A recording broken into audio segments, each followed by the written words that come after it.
Hi friends, இன்றைக்கி நம்ம பார்க்க போகிற ரெசிபி வாழைத்தண்டு பொரியல். எங்கள் வீட்டு சைடில் ஒரு கார்டன் வச்சுருக்கோம். அதில் வாழைக்கன்று நிறைய வச்சுருக்கோம்.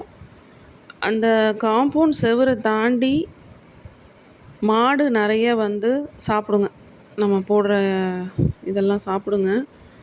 அதில் வாழை தாறு தள்ளி இருந்தது. ஒரு வாழை மரத்தில் அந்த மரத்தை அப்படியே பிடிச்சி இழுத்து தள்ளி விட்டுடுச்சு மாடு. அந்த மரம் தான் இது. அதை வெட்டியிருந்தாங்க. அதுலேருந்து எடுத்த வாழைத்தண்டு தான் நம்ம இன்றைக்கி பொரியல் பார்க்க போகிறோம். ரொம்ப ஃப்ரெஷ்ஷாக இருந்துச்சு. நாரும் நிறைய அதில் இல்லை. கட் பண்ணும்போது நல்ல பெரிய தண்டு, அடித்தண்டும் கூட. பக்கத்தில் பார்த்தா ஒரு பூச்சி, இந்த கிளைமேட்டில் கம்பளி பூச்சி எவ்வளோ பெருசு இருக்குது பாருங்கள். இங்கே நிறைய பூச்சி வரும் சைடில். எல்லா வகையான பூச்சி வரும். விஷம் உள்ளது, இந்த மாதிரி பூச்சிலாம் நிறைய வரும். மாடு அது பிடிச்சி இழுத்ததுலேயே கீழே விழுந்துருச்சு. அது சொல்லணுங்கிறதுக்கு தான் அதை காமிச்சேன். இதான் அந்த தண்டு. நான் கட் பண்ணும்போதே பாருங்களேன், நல்லா பெருசாக இருக்குது. ஆனால் அதில் நாரும் அவ்வளோவா இல்லை. ஃபஸ்ட்டு கட் பண்ணும்போதே நம்ம சைடில் அந்த மாதிரி நூல் நூலாக வரதை கட் பண்ணி எடுத்துட்டோம், கையாலே எடுத்துட்டோம்னா நமக்கு கொஞ்சம் ஈஸியாக இருக்கும். சமைக்கும்போது சமைச்சிட்டு சாப்பிடும்போது வாயில் படாது நிறையா. இது அந்த ஒரு ஸ்லைஸ் கட் பண்ணும்போது வர நார் தான் இருந்தது. அதுக்கப்புறம்லாம் நிறையா வரல. குட்டி குட்டியாக கட் பண்ணும்போது கூட ஒவ்வொரு வாழைத்தண்டில் வரும். இது ஃப்ரெஷ்ஷாக கட் பண்ணி எடுத்து வச்சது. நல்ல பெரிய தண்டு, நாரும் ரொம்ப கம்மியாக இருந்துச்சு. நல்ல ஃப்ரெஷ்ஷாக இருந்ததுனால அந்த டேஸ்ட்டே கொஞ்சம் நமக்கு வித்தியாசம் தெரியும். இது மாதிரி நல்ல பெரிய ஸ்லைஸாக கட் பண்ணிவிட்டு அப்புறம் சேர்த்து வச்சு நம்ம பொடியாக கட் பண்ணிக்கணும். இது வாழைத்தண்டு கட் பண்ண தெரியாதவங்களுக்காக நான் சொல்கிறேன். அப்படியே நம்ம நாரோடையே கட் பண்ணிட்டோம்னா அது சாப்பிடும்போது நமக்கு அப்படியே சவுக்குன்னு இருக்கும். மென்னுட்டே இருக்கிற மாதிரி இருக்கும். இப்போ பாருங்கள், நான் சின்ன சின்ன பீஸாக நீட்டமாக கட் பண்ணுறேன். அதுக்கப்புறம் பொடியாக கட் பண்ணுறேன். அதில் நார் அவ்வளோவா இல்லை. இது மாதிரி கட் பண்ணிவிட்டு நம்ம உடனே தண்ணியில் போட்டு வச்சிடணும். அப்போ தான் கருக்காது, அந்த கலரும் மெயின்டைன் ஆகும். நம்ம தயிர் இல்லை மோர் இருந்தாலும் ஊற்றி வச்சிடலாம் அந்த தண்ணியில். கலர் அப்படியே இருக்கும், கருத்து போகாது சமைக்கிற வரைக்கும். கொஞ்சம் சமைக்க நேரம் ஆகுதுன்னா நான் நல்லா பொடியாக கட் பண்ணிக்கிறேன். கட் பண்ணவும் ஈஸியாக இருக்குது. வாழைத்தண்டு கட் பண்ணுறதே வந்து நம்ம காலையில் வேலைக்கு கிளம்பும்போது பசங்களை ஸ்கூலுக்கு அனுப்பிச்சிட்டு மார்னிங் பிரேக்ஃபாஸ்ட்டு லஞ்சு செய்யும்போது அது ஒரு பெரிய வேலை தான். ஆனால் கொஞ்சம் மெனக்கெட்டு ஹெல்த்தியாக சாப்பிட்ணுன்னா செஞ்சு தான் ஆகணும். நான் இதில் இவ்வளோ தான், இந்த 3 விஷயம் தான் ஆட் பண்ண போகிறேன் வாழைத்தண்டை தவிர. மற்றபடி தாளிக்கிற பொருள் தான். 2 பச்சை மிளகா, கருவேப்பிலை கொஞ்சம், வெங்காயம், பெரிய வெங்காயத்தில் ஒரு பாதி வெங்காயம் தண்ணியில் போட்டு வச்சுருக்கேன் கட் பண்ண வாழைத்தண்டை. அடுத்து அடுப்பு பற்ற வச்சுட்டு பேன் வச்சுருக்கேன். இது வீடியோக்காக நான் பெரிய பேன் வச்சுருக்கேன். நீங்கள் அளவுக்கு வாழைத்தண்டுக்கு ஏற்ற மாதிரி பாத்திரம் வச்சுக்கலாம். ஏன்னா கொஞ்சம் நம்ம எவ்வளோ பெரிய பாத்திரம் யூஸ் பண்ணுறோமோ அவ்வளோ கேஸ் வேஸ்ட் ஆகும்.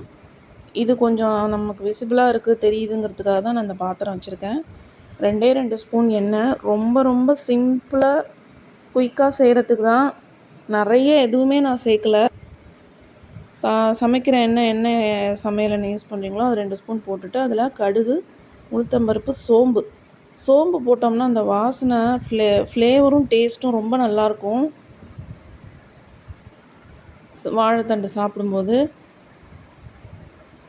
நல்லா பொரிஞ்சு வந்ததுக்கப்புறம் நம்ம கருவேப்பிலை, பச்சை மிளகா, வெங்காயம் 3 ஆட் பண்ணிக்கலாம். அப்புறம் உப்பு சேர்த்துக்கணும். அவ்வளோதான். இதுதான் காரத்துக்கு, மற்ற ஃப்ளேவர் டேஸ்ட்டுக்கு வாழைத்தண்டுக்கு. நான் வேறு எதுவும் சேர்க்கல. செஞ்சு பாருங்கள், ரொம்ப சிம்பிளாக இருக்கும், சீக்கிரம் செஞ்சிடலாம். காலையில் நேரத்தில் நம்ம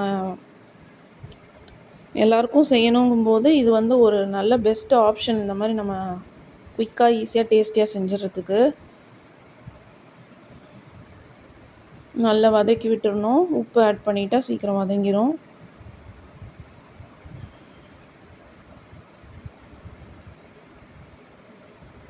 நான் மோஸ்ட்லி நிறையா பொருள் சேர்க்குறதில்ல. காய் போகணும் நம்ம உடம்புக்குள்ளே அப்படின்ட்டு மற்ற இன்க்ரீடியன்ஸ் அவ்வளோ சேர்க்குறதில்ல. லாஸ்ட்டாக செஞ்சு முடிச்சதுக்கப்புறம் தேங்காய் விருப்பப்படுறவங்க துருவி போட்டுக்கலாம். ஏன்னா நம்ம காலையிலே செஞ்சு நம்ம மத்தியானம் எடுத்துகிட்டு போய் சாப்பிடும்போது லஞ்சுக்கு எடுத்துகிட்டு போகும்போது கொஞ்சம் முன்ன பின்ன டைம் ஆகும். நம்ம தேங்காய் போட்டோம்னா அது நல்லா இருக்குமா எப்படி தெரியாது. சீசன் கிளைமேட்லாம் ஒரு நாள் வெயில் அடிக்குது, ஒரு நாள் மழை பெய்யுது. ஸோ மோஸ்ட்லி நான் தேங்காய் ப்ரிஃபர் பண்ணுறதில்ல. அடுத்தது நம்ம கட் பண்ணி வச்சுருக்க வாழைத்தண்டு அதை எடுத்து சேர்த்துக்கணும். வேணும்னா நீங்கள் மஞ்சள் பொடி போட்டுக்கலாம். நான் தேவையில்லாமல் மஞ்சள் பொடி சேர்க்குறதில்ல.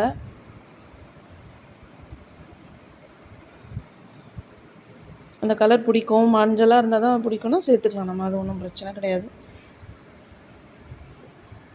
ஃபுல்லாக அதில் வாழைத்தண்டை போட்டுட்டு கொஞ்சம் தண்ணி ஊற்றிக்கணும்.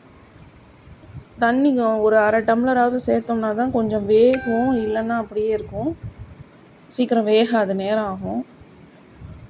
அதை ஆட் பண்ணிவிட்டு நம்ம அடுத்து தண்ணி கொஞ்சம் ஊற்றி மூடி வச்சிடணும். மூடி வச்சு வேக வச்சோம்னா கேஸ் நல்லா சேவ் ஆகும். மீடியமில் வச்சு வேக வைக்கணும். அப்போ தான் நமக்கு கேஸ் சேவ் ஆகும், சீக்கிரமாகவும் வெந்துடும். அனல் அதிகமாக வச்சா கருகி தான் போகும், சீக்கிரம் வேகாது.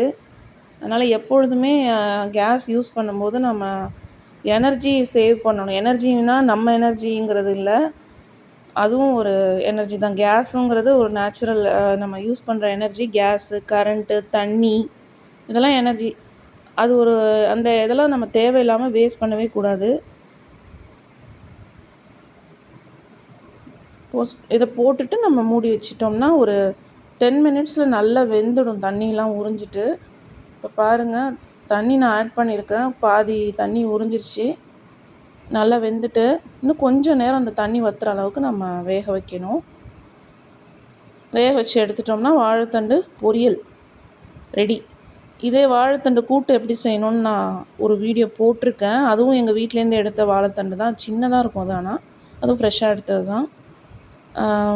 அதுவும் பாருங்கள். அது ஒன்றும் இல்லை, அதில் நம்ம பைத்தம்பருப்பு ஆட் பண்ணி செய்கிறது தான். தேங்காய் சோம்புலாம் அரைச்சி ஊற்றலாம், இல்லை அப்படியே போடலாம். நான் அதுவும் ரொம்ப சிம்பிளாக தான் செஞ்சு காமிச்சிருக்கேன், பாருங்கள். நான் ஆக்சுவலாக மார்னிங் குக் பண்ணிவிட்டு டியூட்டிக்கு போகிறதுனால அதுக்கேற்ற மாதிரி குயிக்காக எப்படி செய்ய முடியுமோ அது மாதிரி சிம்பிளாக குயிக்காக செய்கிறது தான்.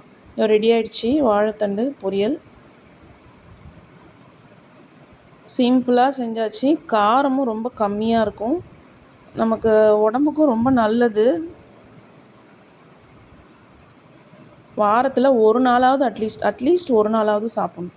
அதுதான் நமக்கு ஹெல்த்துக்கு ரொம்ப ரொம்ப நல்லது. கிட்னி ஆல்ரெடி தெரியும், உங்கள் எல்லாருக்குமே தெரியும்.